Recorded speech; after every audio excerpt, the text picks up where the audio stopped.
Nós vamos fazer a exegese, então, do texto de Zacarias, no capítulo 6, a partir do verso 9. Nós vamos ler do 9 ao 15, tá? E a gente vai ler pausadamente, como a gente sempre faz.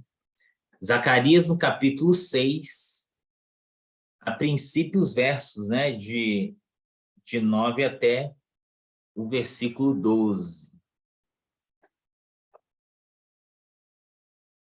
Que vai dizer assim: e a palavra do Senhor veio a mim novamente. Recebe prata e ouro dos cativos, Eidai, Tobias e Gedaías, que chegaram da Babilônia. No mesmo dia vai à casa de Josias, filho de Sofonias, pega a prata e o ouro, faze coroas e coloca-as sobre a cabeça do sumo sacerdote Josué, filho de Jeozadak. E disse-lhes: assim diz o Senhor dos Exércitos, aqui está o homem cujo nome é Renovo, e sairá do seu lugar e edificará o templo do Senhor. Vou terminar de ler, vou até o 15. Ele mesmo edificará o templo do Senhor, receberá a honra real, se assentará no seu trono e governará. E Josué, o sacerdote, ficará à sua direita, e haverá paz perfeita entre os dois.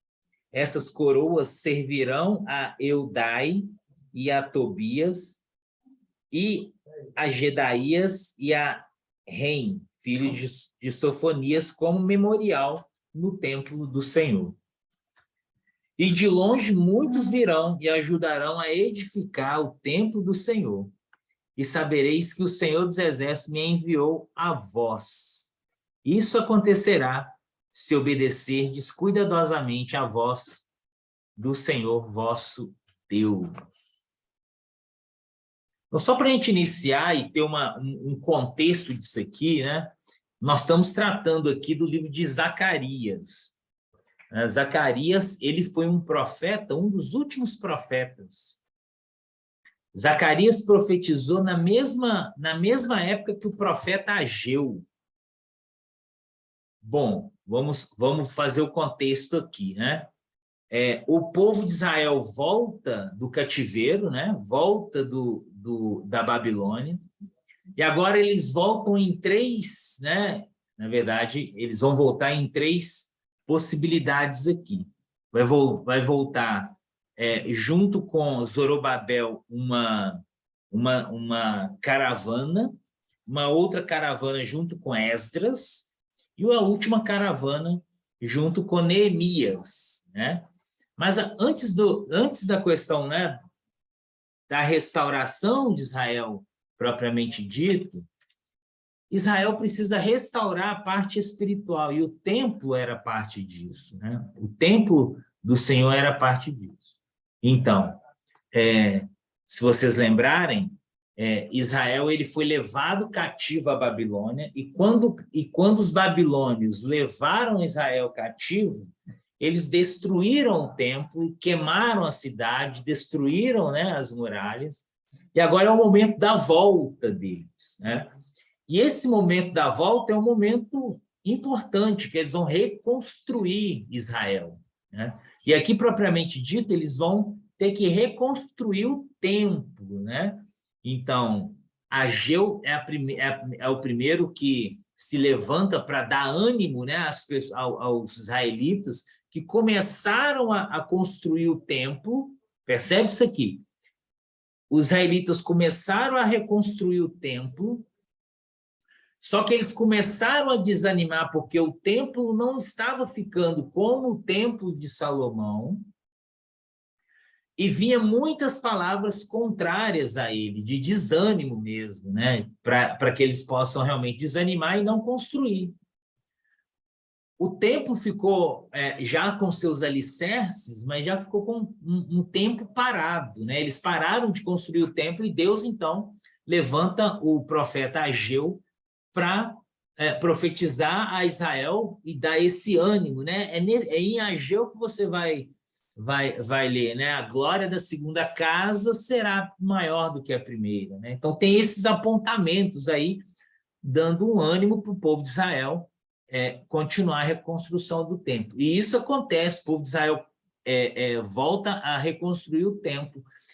E Zacarias entra em cena, então, para trazer algumas visões, né? Então, do capítulo 1 até o capítulo 5, né? Na verdade, até o capítulo 6 mesmo de Zacarias, você tem 8 visões e elas chegam ao fim aqui.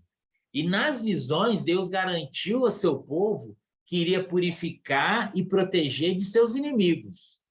Então, essas revelações, obviamente, que tinham um apontamento para naquele instante, naquele momento, mas também é uma mensagem para o futuro, né? Então, o apontamento seria também que no dia do Senhor as nações seriam castigadas por seu pecado, mas Israel seria liberto. E com a destruição das nações pagãs, né, Sião estaria livre para ter o seu próprio rei. Então, no auge desse dia, o Messias voltaria, né, os judeus o veriam e creriam nele, e a nação seria purificada, e o Messias seria coroado sacerdote e rei para governar sobre o reino, né, de retidão. Então, o texto que nós lemos, né, é um texto de um ritual, na verdade, de uma cerimônia aqui simbólica. É a coroação de Josué, e afinal, esse Josué aqui não é o Josué, né, líder de Israel, lá depois da morte de Moisés. Não é esse Josué, né? Nós estamos na história de Israel aqui há muito tempo depois, né?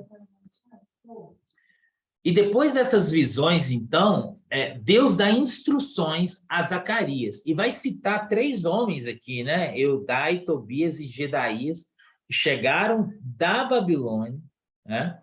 E vai falar que eles trouxeram prata, ouro, né? E na verdade, eram judeus também que lideravam o retorno das caravanas. E Zacarias revela o que Deus já havia dito no verso 10, vai dizer exatamente isso, né? Recebe prata e ouro dos cativos. É uma coleta mesmo de donativos, né? Que está acontecendo aqui. E os que voltaram da Babilônia trariam utensílios para a confecção dessa coroa. Lembre-se que nós estamos no momento aqui de uma cerimônia simbólica, né? Então, é necessário ter uma coroa para essa cerimônia acontecer.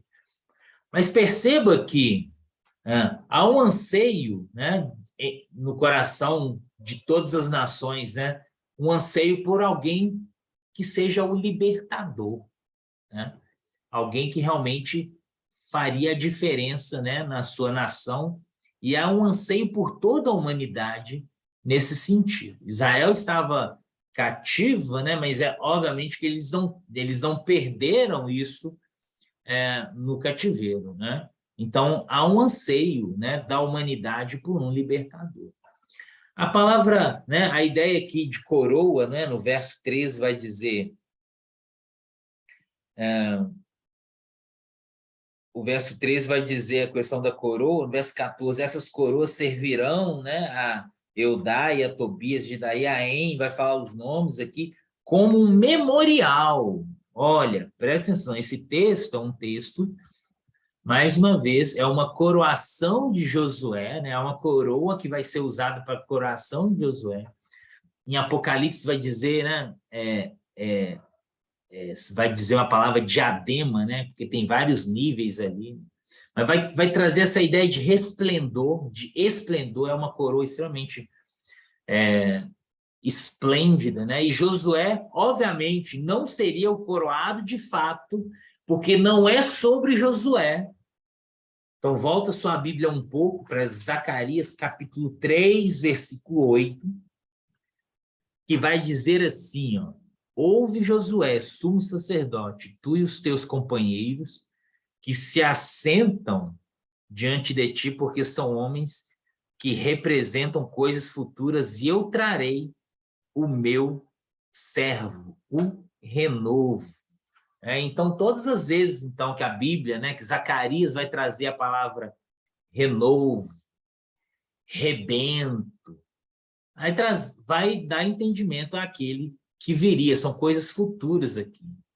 Então, perceba que o Josué aqui, ele é um sacerdote, né? Ele serve como sacerdote, mas perceba que nenhum Hein, Claudinei, sacerdote... Pode falar. nessa parte do verso 3, renovo está Uhum. até escrito com R maiúsculo. R na minha maiúsculo. Bíblia. Renovo, no capítulo 3, versículo 8, está com R maiúsculo, exatamente. Dá um apontamento exatamente para aquele que é, que era e que há de vir, que é Jesus Cristo. Amém? Inclusive, Exatamente. na minha versão aqui, renovo está todo maiúsculo. Renovo maiúsculo. Algumas versões, renovo está todo maiúsculo. Top. É É, isso aí. vamos Muito observar, bom. né? Uhum. Muito bom a observação. Mas perceba também que nenhum sacerdote na história de Israel serviu como rei. Uzias, por exemplo, né, era um rei que fez o que era mal aos olhos do Senhor. Ele era um rei que tentou ser sacerdote, mas teve lepra, né? E o Josué aqui, ele representa um sacerdote que exerceria esses dois ofícios, né? E mais do que isso, reconstruiria o templo. E é obviamente aqui que a referência aqui é Jesus Cristo, né? Pois ele é o homem cujo nome é renovo, né? Então, se a gente for buscar Isaías, né? O Isaías capítulo 4, versículo 2, vai dizer: naquele dia, o renovo do Senhor será cheio de beleza e de glória. Né? Jeremias também tem outro apontamento, Jeremias 23, versículos 5 e 6. Então, o Messias seria tanto rei como sacerdote e vai reconstruir o templo. Percebam isso. Haverá um templo e um sacerdote restaurados, né? E o termo aqui vai dizer que haverá uma harmonia, né, entre os dois. Né? Verso 13, no final, vai falar: e Josué, o sacerdote, ficará à sua direita e haverá paz perfeita entre os dois. Então, no reino futuro, haverá paz e justiças perfeitas. E ele iria reconstruir o templo. E, obviamente, não é o templo deles lá naquele momento. Não, porque o templo deles já estava em construção, já estava, né, talvez na metade ali da construção do templo. E eles entenderam, obviamente, como algo que era futuro. Então, Jesus é o rei e sacerdote, e ele reconstruiu o templo. Como que ele reconstruiu o templo? Derrubai esse templo, e em 3 dias eu o levantarei. João capítulo 2, versículo 19. A reconstrução do templo é a morte e ressurreição de Cristo. Amém? Fazendo de nós templos. Jesus é o rei dos reis. O rei, ele governava um império, né? Tudo que o rei falava era cumprido pelo seu povo, né? Hebreus capítulo 1, versículo 8. Mas do filho diz: ó Deus, o teu trono subsiste pelos séculos dos séculos, cetro de equidade é o cetro do teu reino. Lucas capítulo 1, versículo 32 e 33. Ele será grande, será chamado Filho do Altíssimo, e o Senhor Deus lhe dará o trono de Davi, seu pai, e reinará eternamente na casa de Jacó, e o seu reino não terá fim. Jesus, além de ser rei, ele é o sumo sacerdote, né? E o sacerdote era o único permitido a entrar no santuário e orar em favor do povo e sacrificar para que seja encoberto ou redimido os pecados deles. Hebreus capítulo 4, versículo 14, temos, portanto, um grande sumo sacerdote que penetrou entre nós, Jesus, Filho de Deus, conservemos firmes a nossa fé. Jesus nos faz sacerdote também, amém? Amém. Apocalipse capítulo 1, versículos 5 e 6, da parte de Jesus Cristo, testemunha fiel, primogênito entre os mortos, soberanos, reis da terra, aquele que nos ama, que nos lavou do nosso pecado, do seu sangue, e que fez de nós um reino de sacerdotes para Deus, o seu Pai. Glória e poder pelos séculos dos séculos. Amém. A reconstrução do templo é o fato que Jesus nos deu acesso direto a Deus. Né? O nosso relacionamento com Deus não depende de ninguém, afinal, Jesus era Deus, né? Não depende de ninguém, nós temos comunhão com Deus, porque Jesus fez isso quando ele morreu na cruz. Então, sem Jesus não tem essa conexão, mas para se chegar a Deus, temos que ter acesso a Jesus. Intimidade, comunhão, né? A parte da intimidade com o Filho, né? A gente pode chegar até Deus. Então, perceba que isso aqui é um ato simbólico do que vai ocorrer, né? É um ato simbólico que aqui no texto chega ao fim. Zacarias, né, ele coloca a coroa, e agora ele tira a coroa da cabeça de Josué, porque a coroa não pertence a Josué, pertence ao Messias que iria vir, né? Então, quando se fala de coroa, né, que é um memorial para lembrar da promessa, porque promessa sempre tem um apontamento para aquilo que a gente espera, é uma esperança, né, para lembrar que havia um renovo que iria vir, um rebento que iria vir, e para lembrar da esperança. Então, quando viam a coroa, teriam a certeza de que a promessa de Deus iria se cumprir. Deus falou e vai acontecer. Né? E o nosso memorial é a cruz, que representa a crucificação de Cristo. Quando olhamos para a cruz, nos lembramos da promessa de retorno do Cristo. Por isso que a cruz está vazia. Amém? Por isso que a cruz está vazia. Todas as vezes que a gente olhar para a cruz, a gente precisa entender que há uma promessa. E a pegada não é a cruz necessariamente, mas a esperança, né? É a esperança de que ele vai vir, de que ele vai voltar. E o versículo 15, né? Parece que é a marca da volta de Cristo, né? E de longe muitos virão e ajudarão a edificar o templo do Senhor. E sabereis que o Senhor dos Exércitos me ouviu, ou melhor, o Senhor dos Exércitos me enviou a vós. Isso acontecerá se obedecerdes cuidadosamente à voz do Senhor, vosso Deus. A narrativa muda aqui. O Renovo está falando aqui e é sobre nós. Deus não fará nada pela metade, o compromisso com ele é completo. Vocês estão entendendo o que está acontecendo aqui? A promessa é, e de longe muitos virão e ajudarão a edificar o templo do Senhor. E sabereis que o Senhor dos Exércitos me enviou a vós. Isso acontecerá se obedecerdes cuidadosamente à voz do Senhor, vosso Deus. O retorno a Israel, a construção do templo, né, glorioso em Cristo, Cristo como rei e sacerdote, a esperança do crente em salvação, e o ponto aqui é a inserção daqueles que vêm de longe. É a inserção inserção dos gentios na promessa de Deus. É a marca do retorno de Cristo, do Messias. Então, quando os de longe vierem para a reconstrução do templo, obviamente que é simbólico aqui, né? A nossa conversão é o símbolo que a vinda de Cristo está próxima. Amém? Amém.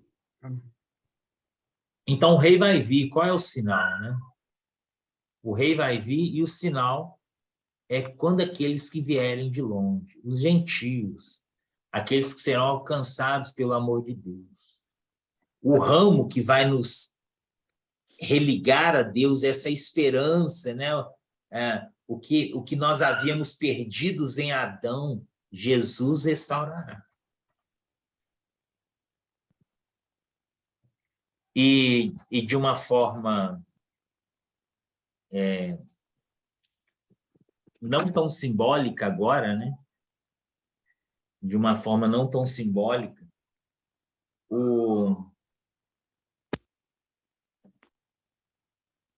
o início dessa aula é exatamente esse momento, né, de entender, a princípio, que Jesus é esse que há de vir. É esse que os evangelhos vai mostrar, a vida e ministério dele. Então, não há um crente que não tenha uma esperança num Jesus que vai voltar. Não é verdade? E eu quero realizar essa introdução falando que realmente há uma esperança gigantesca no nosso meio sobre a volta de Jesus. Mas mais do que isso, há uma mensagem geral dos evangelhos, né? Uma mensagem de perdão, uma mensagem que é possível estar presente, né? ou na presença de Jesus, na presença de Deus, através da morte e ressurreição de Cristo. E mais do que isso, né? A salvação e promessa de vida eterna. A minha pergunta para a gente iniciar um pequeno debate aqui quando que foi necessária a vinda de Cristo aqui na Terra?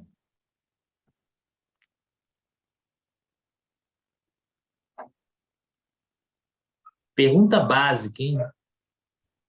Quando que foi necessária ou A vinda quando de que Cristo foi aqui na Terra. ou quando que foi propício?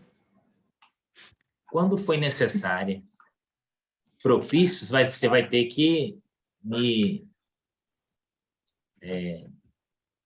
você vai ter que reformular essa pergunta sua.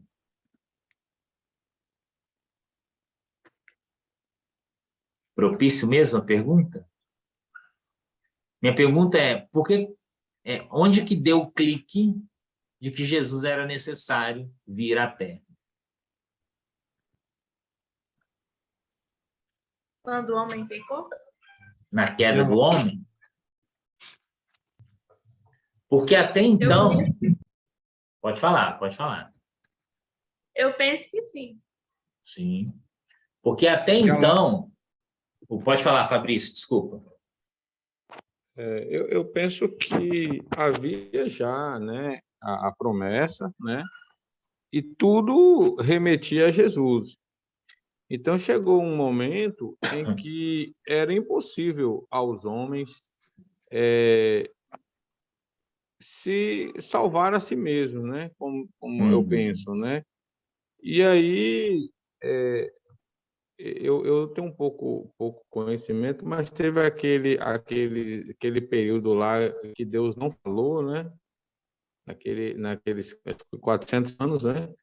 Sim. Eu não sei se tem alguma coisa a ver, mas Jesus veio justamente no momento em que havia uma hipocrisia, né? Digamos assim, do ponto de vista religioso, né? Uhum. E uma confusão, eu penso, né? Havia uma confusão, né? Uhum. E aí Jesus veio e trouxe um novo paradigma, né? Ou seja, quebrou muitos paradigmas e hoje ainda hoje nós podemos ver que a mensagem de Cristo é uma mensagem simples, né? Uhum. Não é nada complexo, né? Ao longo do tempo aí do cristianismo que complicaram, né? Mas a mensagem de Cristo é uma mensagem pura e simples. Uhum. Então, eu creio que Cristo foi necessário ele vir justamente nesse contexto aí, em que os homens estavam numa tremenda hipocrisia, né? Do ponto de vista religioso. Mas ela foi definida? Oi, Jackson.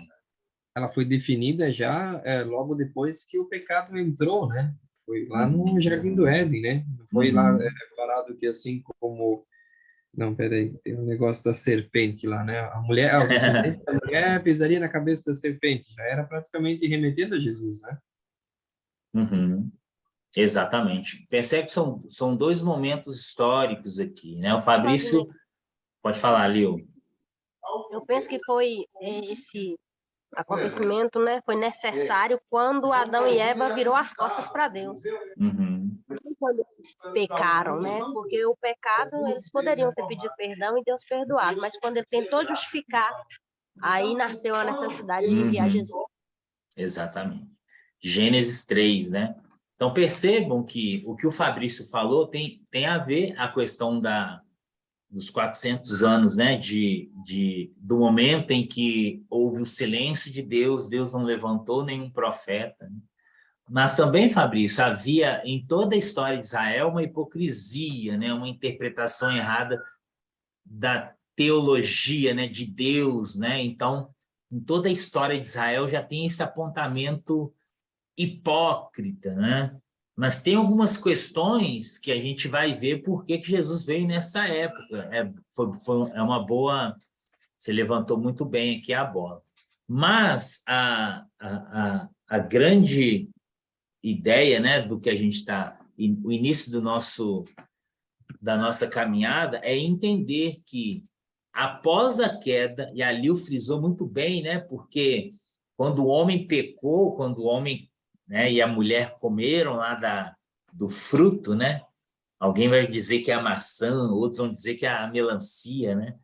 Mas, enfim, quando a humanidade, o homem e a mulher come do fruto, né? Deus ainda procura eles. Opa, o que aconteceu, né? Mas ali fechou aqui, ó. Eles viraram as costas para Deus, é um deixando o outro, é um se, né, tentando jogar a culpa em alguém, né, terceirizando a culpa, né? E o versículo, né, que o Jackson já levantou a bola é o versículo de Gênesis 3,15, que a partir desse versículo, Gênesis 3,15, toda a Bíblia vai se desenrolar, todo o Antigo Testamento vai se desenrolar a partir desse versículo, Gênesis 3,15. Se você puder ler comigo, porém inimizade entre ti e a mulher, entre a tua descendência e a descendência dela, esta te ferirá a cabeça e tu ferirás o calcanhar. Então, perceba o que está acontecendo aqui. Eles vão ser expulsos do paraíso. Eles vão ser expulsos da presença. Mas antes deles serem expulsos da presença de Deus, Deus já deixa a promessa. Deus já deixa a promessa. E a promessa é para quê? O que consistia essa promessa? Porque eu posso chegar para o Marcos e prometer, Marcos, eu te prometo, tá? Mas você me promete o quê, Claudinei? Eu posso chegar para você e falar, Rose, eu prometo para você, tá? Mas o quê? Qual é o conteúdo dessa promessa? Vamos lá, quero ouvir vocês. Então, quando Adão e Eva saem do paraíso, e ela tem um filho agora, né, chamado Caim, teve outro chamado Abel, e era necessário fazer um sacrifício. Eu estou entrando em umas questões aqui de Antigo Testamento, tá, gente? Mas é necessário. Mas vocês vão ver um pouco mais profundo disso quando for na aula de Antigo Testamento. Mas é necessário fazer um sacrifício agora, né? Para quê? Para cumprir a promessa. Que promessa é essa? A restauração da condição inicial. Então, perceba que essa queda do homem, né, houve esse rompimento.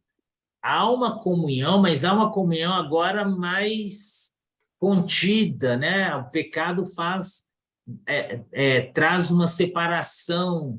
O homem agora vai sofrer consequências a partir da atitude deles de errarem o alvo. Mas Deus, antes da queda, antes de tirar eles do paraíso, já deixa uma promessa que é Gênesis 3,15. E perceba que agora, todo desenrolar da história vai apontar para esse que irá ferir a cabeça da serpente. E aí você tem apontamentos que... imagina agora o cenário.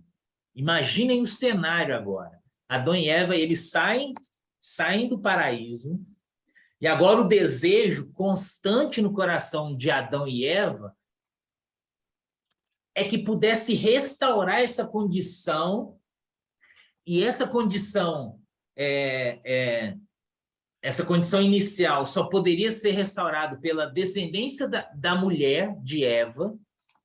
Então, quer dizer, com Adão já não é mais, então tem que ter um filho, né? Tem que ter um filho, e esse filho, Adão vai ter um filho, e a Bíblia vai dizer que o Abel, ele faz um sacrifício, e o Caim faz um outro tipo de sacrifício, mas Deus agrada do sacrifício de Caim.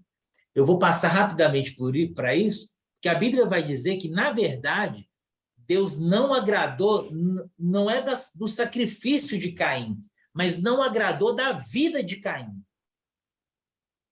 É da vida de Caim que Deus não agradou. Por quê? Porque o Abel estava com o coração no lugar certo. O que tem que fazer?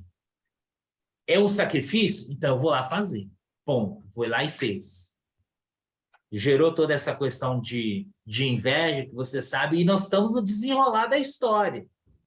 Então perceba que na cabeça, eu estou tentando levar vocês para a cabeça de Adão e Eva, tá bom? Saíram do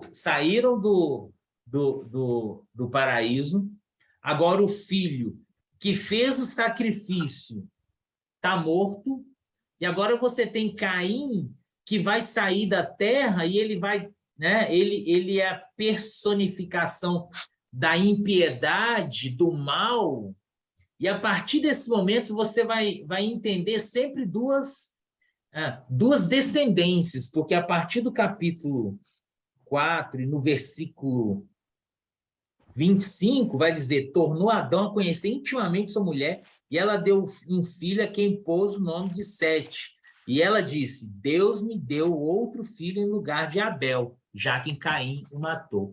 A esperança de Eva se renova, porque a princípio era ou Caim ou Abel, que seria, né, aquele que iria restaurar a condição inicial, mas Abel está morto e Caim já não está mais no meio deles, e então o coração dela se enche novamente de esperança em Sete. E Sete é a descendência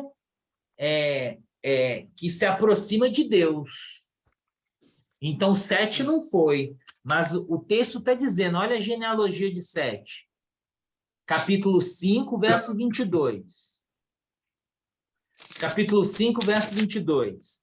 Depois que gerou Matusalém, Enoque andou com Deus durante 300 anos e gerou filhos e filhas. Todos os dias de Enoque foram 365 dias.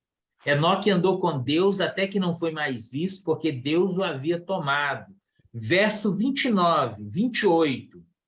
Lameque viveu 182 anos e gerou um filho, a quem chamou Noé, dizendo: este nos consolará de nossas obras e do trabalho de nossas mãos, que provém da terra que o Senhor amaldiçoou. Então, perceba que no início da criação há uma esperança de que o filho da mulher restauraria essa condição inicial. Imagine Adão pregando para os seus filhos. Tem um livro, o livro chama A História dos Judeus. É um livro escrito por Flávio Joséfo, né? E ele diz que Adão e Eva tiveram 90 filhos. É óbvio que é um livro, né? É escrito por alguém há 2000 anos atrás, e a gente não sabe se isso é verdade ou não. Mas imagine a cena, né? A Bíblia não diz isso, mas imagine a cena. O Adão, né, sobe num barranco para pregar para os seus filhos, qual é a mensagem que ele vai trazer? A possibilidade de restaurar a condição inicial. O tempo vai passando, você vai ter outros apontamentos. Você tem Enoque, e agora chega em Lameque. Lameque, ele entende que o filho que ele tem agora é o filho que vai restaurar. Essa condição Oi? que você fala, no caso, é a condição de estar afastado de Deus, né? É, restaurar esse relacionamento íntimo antes da queda. Certo? Uhum. Então, imagina, agora o Lameque acha, né? Ele tem a esperança que o seu próprio filho é esse que vai restaurar a condição inicial. E ele tem o filho, ele levanta, ele ergue o filho, né? E o verso 29 vai dizer: este nos consolará das nossas obras e do trabalho de nossas mãos, que provém da terra que o Senhor amaldiçoou. E, na verdade, Deus já havia preparado o plano inicial. E o plano inicial era que o seu filho, né, o filho de Deus, pudesse morrer na cruz, verter o seu sangue, e só assim ele, na sua morte e na sua ressurreição, poderia restaurar a condição inicial de Deus com os homens. Amém? Amém. A partir desse momento, há um desenrolar na história, e esse desenrolar vai chegar no capítulo 11, né? Vai fechar um pouco no capítulo 11, depois ali do dilúvio, depois depois do dilúvio, depois da Torre de Babel, e vai, a partir do capítulo 12, ter uma nova narrativa, né? Porque agora é a vida de Abraão e sua descendência. Então, perceba, isso é extremamente importante quando você está lendo o Antigo Testamento e apontando para o Novo. Que o Antigo Testamento vai apontar para o Novo. Mas você não vê a palavra, por exemplo, Messias ou Jesus aqui nos primórdios. Vocês estão entendendo o que está acontecendo aqui? Está acontecendo uma revelação que ela é progressiva, né? E que, em momentos da história, algumas luzes são jogadas para trazer o Messias. Por exemplo, né? Gênesis 3,15 é a descendência. Gênesis 12 é a promessa a Abraão sobre uma terra. E essa terra é que moraria a nação que Deus vai levantar. Por que Deus não poderia levantar uma nação em Gênesis 12? Não poderia porque ali é só uma família.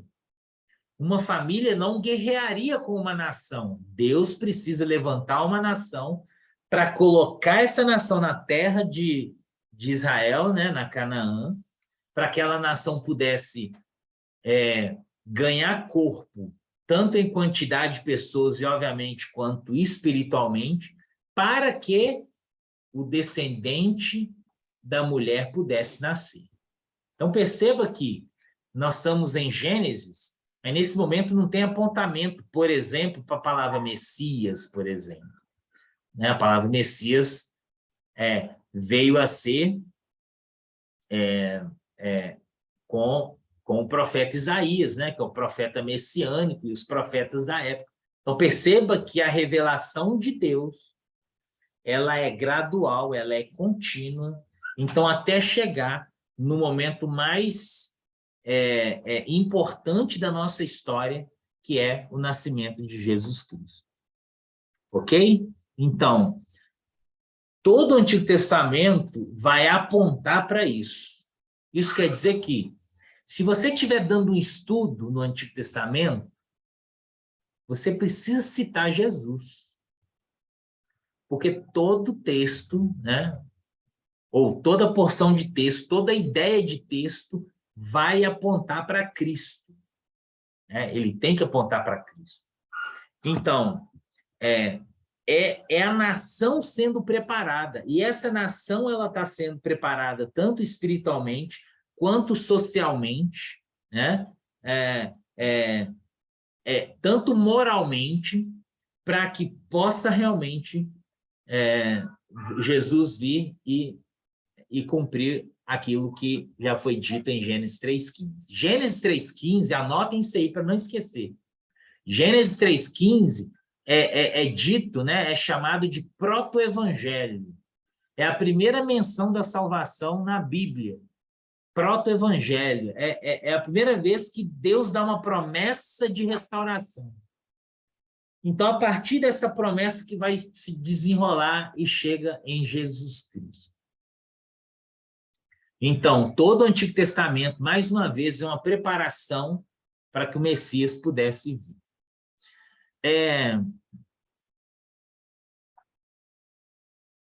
Nós lemos em Zacarias, teve apontamento para Ageu, o último livro da Bíblia sua, aí é Malaquias, né? E aí nós vamos entrar nessa história aí que o nosso irmão Fabrício citou, que aos 400 anos que o povo de Israel não ouviu a voz de Deus, Deus não levantou nenhum profeta, né? Então perceba que nesse momento da história levantou-se alguns falsos messias. Nesse momento da história levantou-se algumas pessoas, né? E é chamado de a síndrome do Messias, aquelas pessoas que se levantavam, falavam que é o Messias, a multidão o seguiam, né? E acontecia alguma coisa com eles, ou o movimento se quebrava e acabava tudo isso, ou o próprio líder do movimento é morto de alguma forma, né? Mas não, realmente não era o Messias e não cumpriu todo o que deveria ser cumprido para ele vir. Então, nesses 400 anos, né, de silêncio de Deus, alguns movimentos foram criados. Alguns movimentos que hoje nós temos no Novo Testamento foram criados. E o primeiro deles é o fariseu, o sistema farisaico, né? O sistema fariseu foi criado nessa época.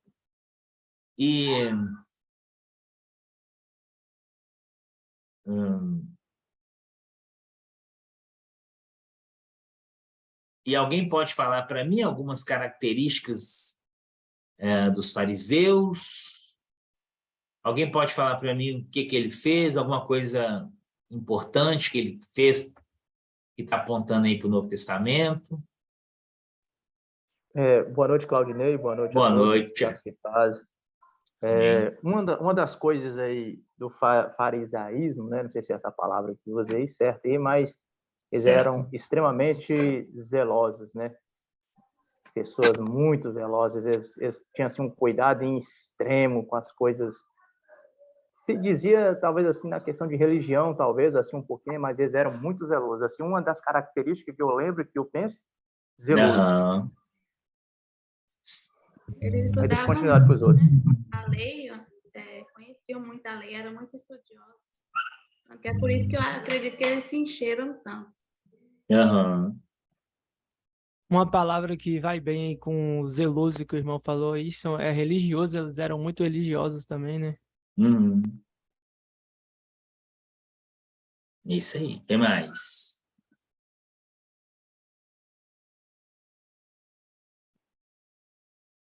Eu escrevi algumas coisas aqui.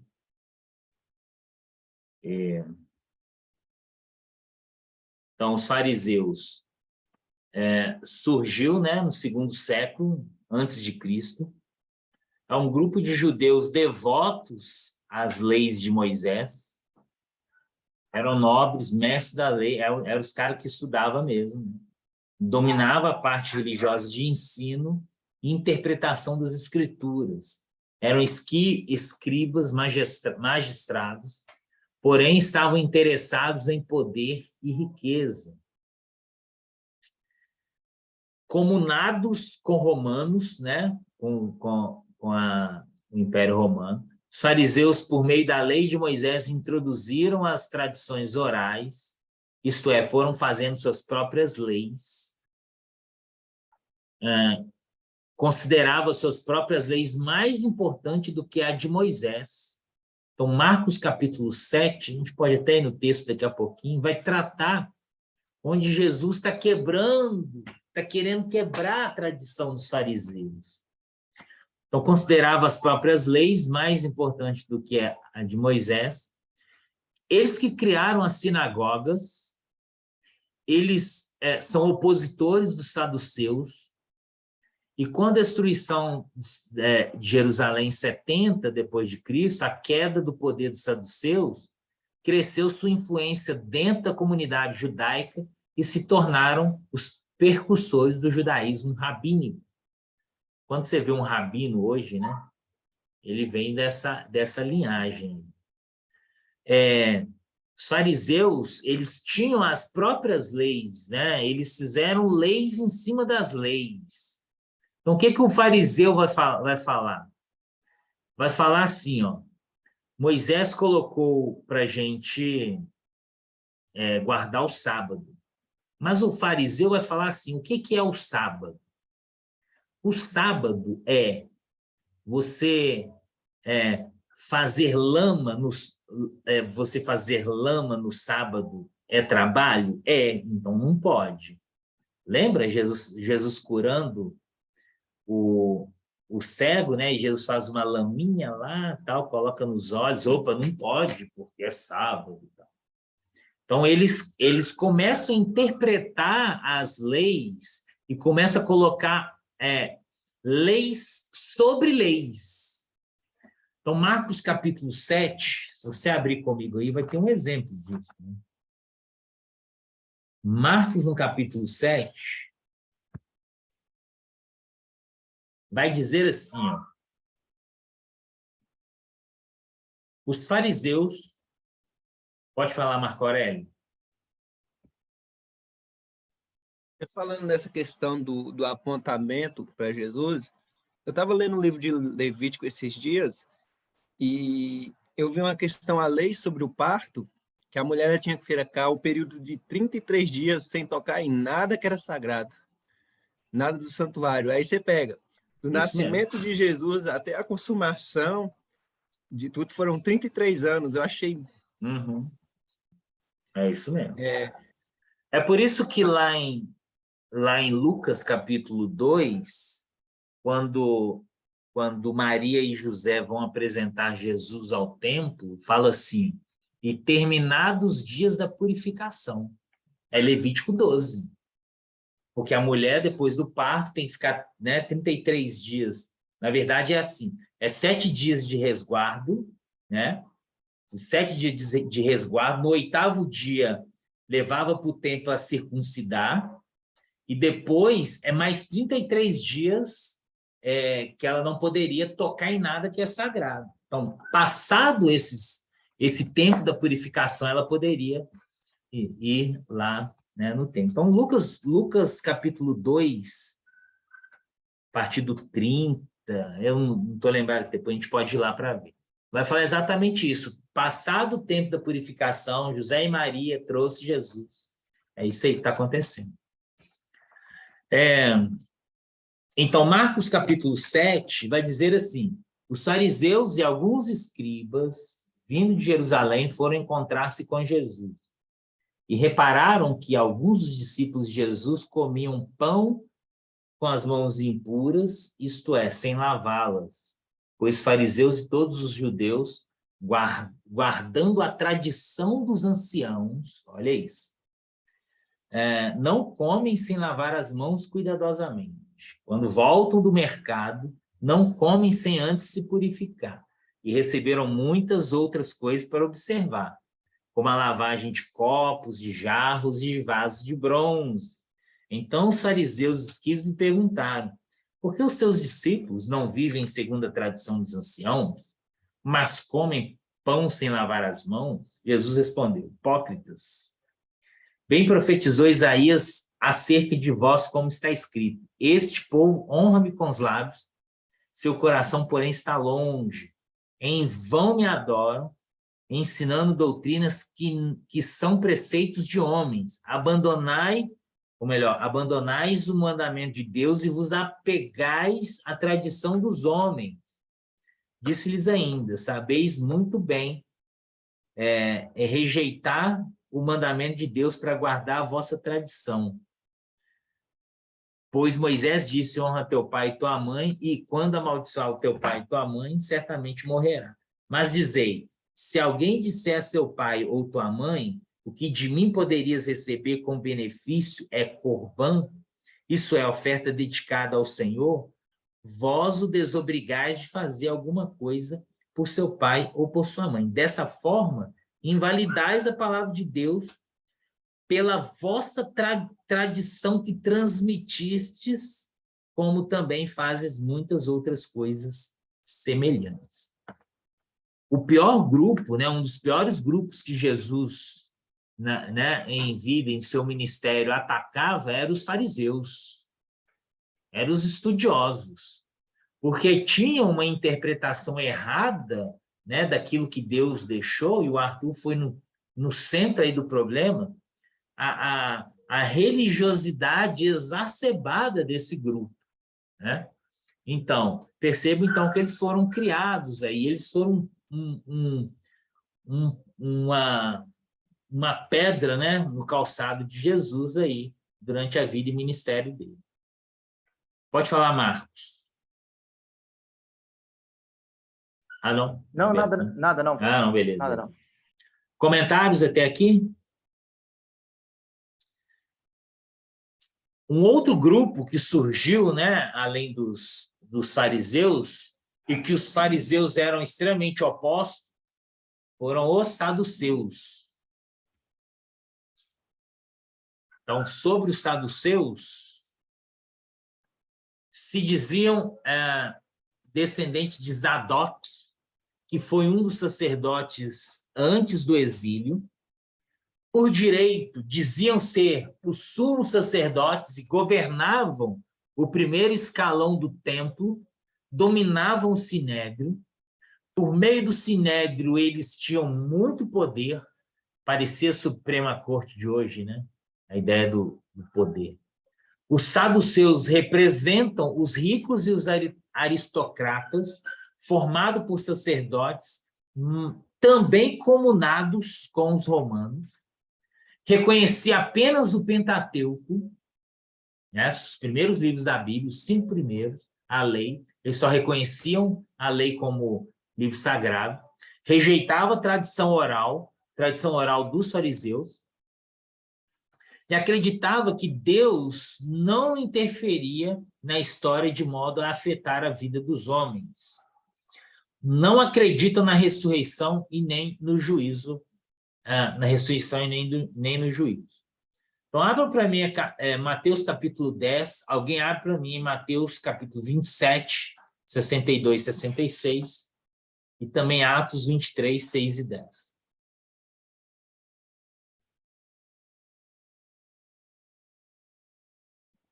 E quem abriu já pode ler.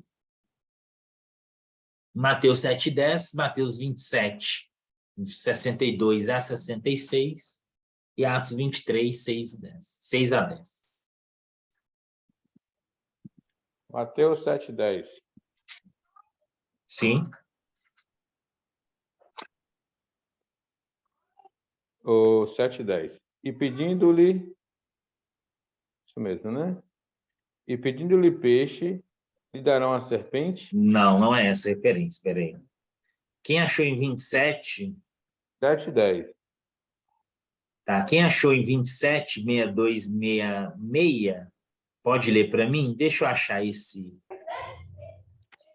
No outro dia, isto é, o dia seguinte à preparação, os principais sacerdotes e os fariseus reuniram-se diante de Pilatos e disseram: Senhor,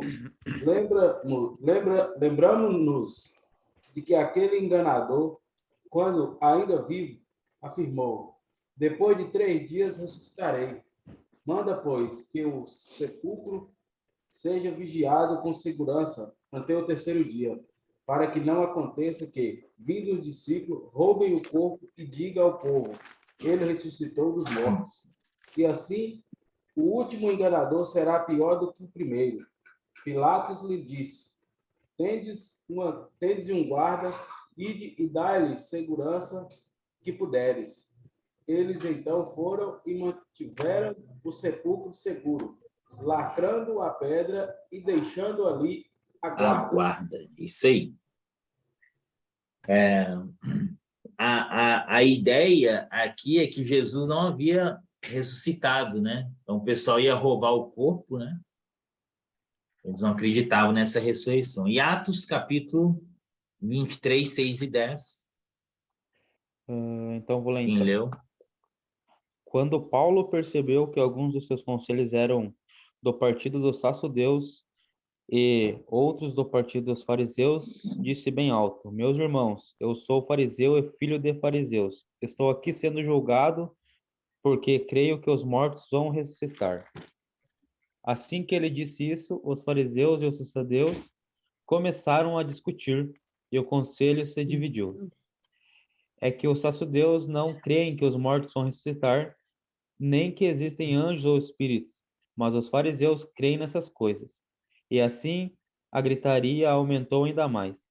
Então alguns mestres da lei que pertenciam ao partido dos fariseus se levantaram e protestaram. Eles disseram: Não vemos nenhum mal neste homem. Pode ser mesmo que um anjo ou um espírito tenha falado com ele. A briga chegou a tal ponto que o comandante ficou com medo de que Paulo fosse despedaçado por eles. Por isso, mandou os guardas descerem para tirar Paulo do meio deles e o levar de volta para a fortaleza. É isso aí. Então, Paulo só jogou a isca lá, né? Falando da ressurreição, né? E sabia que os saduceus não acreditavam, iriam criar casos. Então, nós temos aí os fariseus, saduceus. Qual outro movimento naquela época, na época de Jesus, por exemplo, estava em alta também? Vocês lembram de algum? Zelotes, não? Oi? Os zelotes. Zelotes. Quem eram os zelotes? O povo que eles lutavam pela independência de Israel de Roma. Eles não queriam que Israel fosse governada por Roma. Queriam eles mesmo que clamavam a volta do Messias para se libertar. Uhum. Muito bom. Os zelotes eram rebeldes, né, contra Roma, obviamente. Com a situação do país, eram ativistas políticos contra Roma. Promoviam milícias e atentados. Jesus, um dos seus discípulos era Zelotes, não era? Judas o Zelote? Não é Uma isso? série que mostra um pouquinho do contexto é The Chosen, não sei se alguém aqui já assistiu. Tem uns episódios que mostram um pouco do contexto da época, como Qual que é o funcionava. nome da série? The Chosen. Ah, tá, a escolha, né? Eu acho que é assim que escreve, né? Os escolhidos, na Conferem verdade. aí, The Chosen. Acho que é isso. O escolhido, né? Tá certo. Tem também gente, a Ana tá aí, gente. A Ana é nossa professora de inglês. Acho que tinha também os samaritanos, né? Samaritanos, a gente vai falar sobre ele também.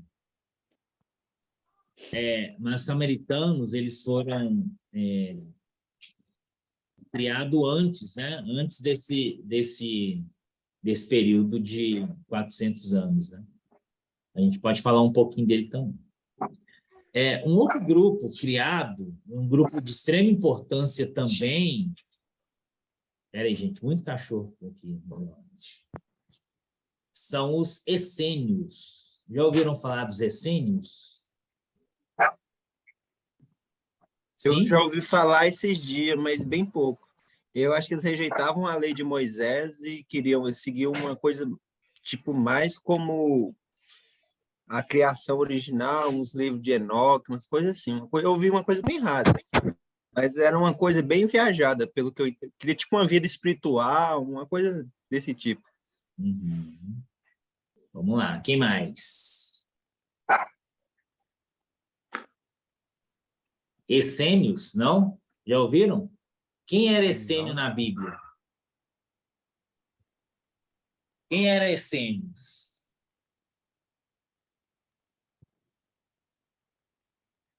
Vamos lá.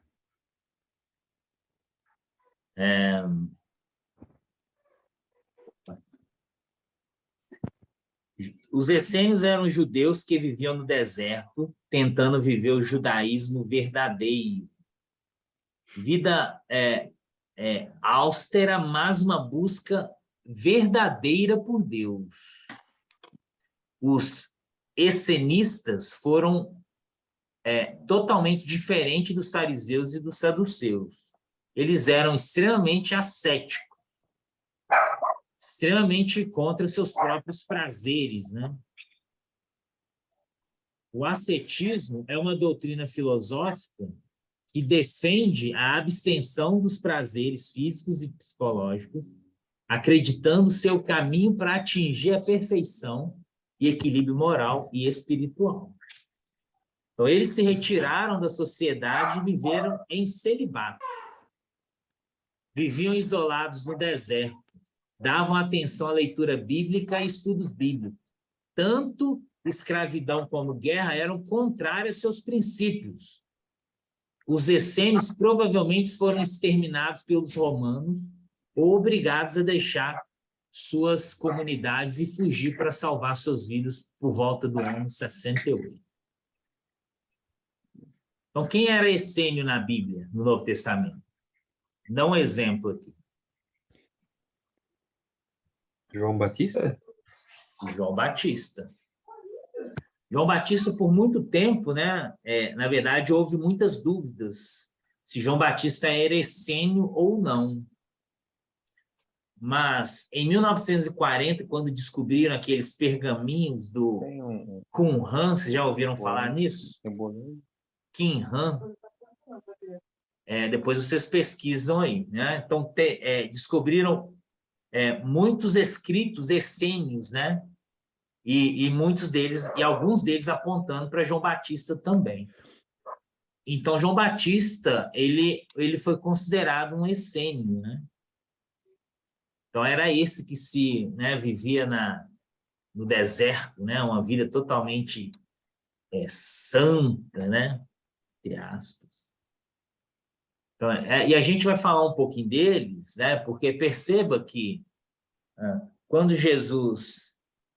os discípulos chegam para Jesus e falam assim, Jesus, ensina-nos a orar, Jesus ele recita uma oração essênica. Uma oração, muito possivelmente, o João Batista ensinou seus discípulos. E quando João Batista, lá na prisão, manda seus discípulos lá em Jesus, falar assim, Jesus, João Batista perguntou se é você mesmo, ou se a gente tem que esperar outro Messias. E o que Jesus fala? Os cegos veem, os paralíticos andam. Né? E Jesus vai falando várias declarações, e essas declarações têm a ver com a oração do Pai Nosso. Então, tudo está entrelaçado, né? Então, Jesus e João Batista tinham uma certa ligação, né? E por aí a gente vai trabalhar esses 3 dias. Perceberam que a gente não entrou nos evangelhos ainda, né? Propriamente dita, né? Tem muita coisa para falar antes, né? Tem muita história a ser escrita antes. Quero só deixar para vocês, que a gente vai dar uma pausa agora para você ir ao banheiro, para você tomar um café, mas a gente vai fazer uma pausa. Mas só trazer 2 mapas para vocês aqui. O primeiro mapa é o mapa, na verdade, um mapa só. Talvez eu consiga trazer o outro aqui também. Mas esse mapa é um mapa da Palestina, né, de Israel, na época de Jesus. E é super interessante, eu vou jogar isso aqui. Isso aqui está na internet, viu? Você buscar em mapa da época de Jesus, vai aparecer esse aí e outro. Então, coisa está acessível, mas eu posso colocar no grupo. Então, é muito importante a gente ter uma noção aqui do que vai acontecer, do que é esse mapa e o que é Israel na época de Jesus. Então, você tem aqui o apontamento para a Judéia, né? E na Judéia, você tem aqui perto a cidade de Belém e a cidade de Jerusalém. Betânia, Monte das Oliveiras, Jericó, Emaús, Lida, tá vendo essas cidades aqui? Então, aqui é chamada de Judéia, região da Judéia, onde tem Jerusalém. Jerusalém é a capital é a capital de Israel. Aqui nesse outro pedaço aqui, você tem Samaria, né? E lembrem-se que os judeus não se davam com os samaritanos, né? A gente precisa entender o porquê disso. Lembra que em João, no capítulo 4, a ideia é que Jesus desse a volta para chegar na Galileia. Mas não, Jesus passou por Samaria. Foi em Samaria, na cidade de Sicar, né? Aqui perto de Sicar, que Jesus encontrou a mulher, né? A mulher que foi evangelizada por ele, a mulher que estava lá no poço de Jacó. E aqui em cima, uma outra região, que é a região da Galileia. E eu já estou falando já de prontidão. A Galileia, aqui, ela era uma região extremamente influenciada por esses povos aqui. Tiro, fenícios, né? Síria. Olha aqui, uma outra região, é uma região não é israelita, né? Por exemplo, Decápolis aqui, ó, é uma região de 10 cidades. Uma outra região, Pérea, né? Então, tudo isso, olha Cesareia de Filipe, né? É toda essa região verde aqui. Tudo isso a gente vai ter que ter em mente esse mapa aqui, justamente para que a gente possa visualizar algumas questões bíblicas, ok? Nós vamos dar um break agora. Agora são 15 para as 8 no seu também é? 15 para 8? Ou não? Mas marquem aí do seu 20 minutos, tá? Para você descansar um pouquinho aí. E a gente volta daqui 20 minutos. Fechou? Você não precisa sair do Zoom, não, viu? Você pode fechar só a câmera e tá tudo certo. Fica aí no Zoom. Valeu.